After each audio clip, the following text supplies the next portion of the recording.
Charlie, my friend Charlie, these people think we stupid as hell. They think we are stupid as hell. You gonna take the agriculture secretary, put her behind on television and tell me I can feed my family on $3. I'm gonna serve my growing son a piece of chicken and a piece of broccoli and something else undefined. Something else undefined after they did 1,000 simulations. She still didn't know what that fourth thing was. So they think we're stupid. It was the mayonnaise, Michael. It was the mayonnaise that your wife tried to buy today at the grocery store. So mayonnaise, thank you, ladies. To that point, you're going to put some mayonnaise on that piece of cracker or whatever it is you got. It's going to cost you $8 for 20 ounces. 20 ounces of mayonnaise, $8? Come on, America. Tell me y'all know better than that. So, Charlie, despite all of this, the New York Times tells us, quote, some of Mr. Trump's actions like tariffs and immigration crackdowns have contributed to higher rather than lower costs. Low-income families are suffering the most, while middle-class shoppers are starting to take the hit. Here's my deal.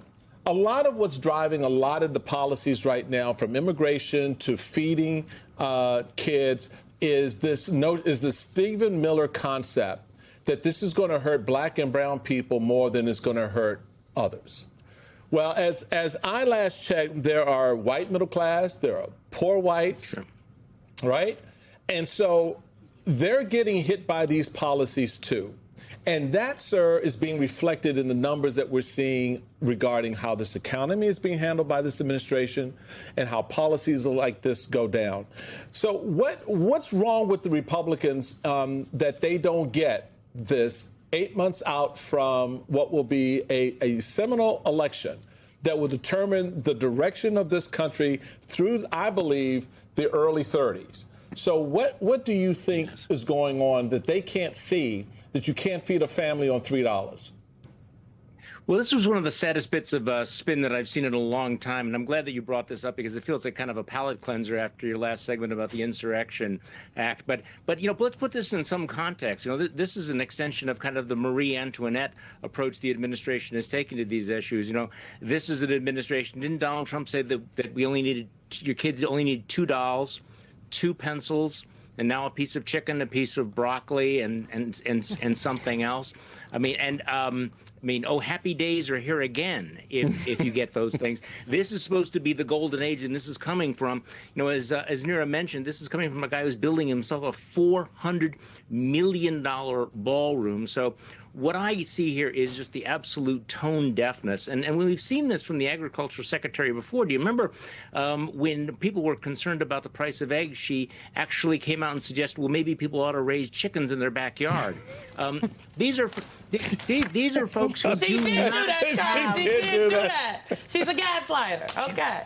Yeah, she does not have her finger on the pulse of middle America in any way whatsoever. The fact that they would have pushed her through the curtain and said, hey, just say you have run 1,000 simulations and not realize that you would be a laughing stock. And the fact that Donald Trump has doubled down on that, you only need $2, you only need 2 pencils, sort of thing, would indicate that in the circles he's traveling in, people actually aren't paying these bills. They aren't going to the grocery stores. They haven't figured this out. And so if I'm a Republican congressman running for re-election, I'm going, damn, this is the environment they're creating for me. Neera, yesterday, 2 days ago, time is a flat circle, Tuesday, when the president was in Detroit, he was talking about affordability because it seems as though the attacks from Democrats have gotten under his skin. I'm not going to play you the sound, but I will tell you some of what he said. He says he promises, I will be laying out even more plans to help bring back affordability. And again, remember, it's a fake word by Democrats. Prices were too high. They caused the high price. They never want to talk about affordability. It actually seems like kind of the only thing, not the only thing, but is among the things that Democrats are talking about right now. The problem is he doesn't have a plan. And the plans that he does have on immigration, on the tariffs, are actually driving costs here. So at what point does he begin to understand that the racism he is selling as populism is, in fact, getting in the way of the populist good? I think this is the central issue, which is the policies that Donald Trump cares the most about are actually raising costs for Americans. I mean, tariffs are paid disproportionately by working class people. The fact is, we have had a slew of tariffs. Some of them have come off. Some of them are still on food. He is basically making it harder for people to make ends meet. And instead of saying he's wrong, I mean, I looked at this and I thought they are sending their cabinet secretaries out, and their cabinet secretaries recognize and aren't being asked about affordability because it is the #1 concern Americans have. And then because they can't defend their record, because they can't defend the administration's policies, they have to try and convince people that actually it's not as bad as it sounds. Now, they're so out of touch with Americans that they say kind of blinkered things like you can get a meal on $3, which obviously to any American, including anyone who's gone to a grocery store recently, realizes that is just bunk. So they're just forced to say these terrible things because they can't just admit the facts, which is Trump is making it more expensive through his own policies. You know, the #1 thing we could do right now, some of these tariffs are on, some of them are off, but if you just got rid of all of his tariffs, you'd actually lower the price of some of these things. But because he is fixated on this ideological response, and I think he is, because all of his populism, all of his talk about working class people has always been, frankly, BS. And he has to, he won't actually change his policies to address the needs of working class people. And the real question in this election is over the next several months, how Democrats put forward agendas on affordability. Today, Senate Democrats outlined a whole plan on housing affordability to make housing much more affordable in America. I think they're going to do more on food, utilities, other issues, so that there's a real contrast to the American people. And I think that that will demonstrate whose side Trump has always been on, and it's not working class people. So, Charlie, are some Republicans in Wisconsin going to lose their seats come this November? Well, it depends what kind of a year it is, but there's certainly at least one congressional seat that I think is on the bubble in western Wisconsin. So it is certainly possible.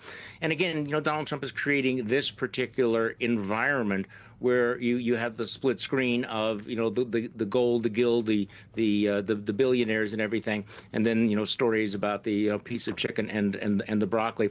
But I would just point out to members of both parties that when it comes to actual cost of living, I would think that over the last few years we've realized that you cannot spin what people are seeing with their eyes and what they're experiencing with their pocketbook. You cannot come up with a messaging approach to counter the lived experience that people are having.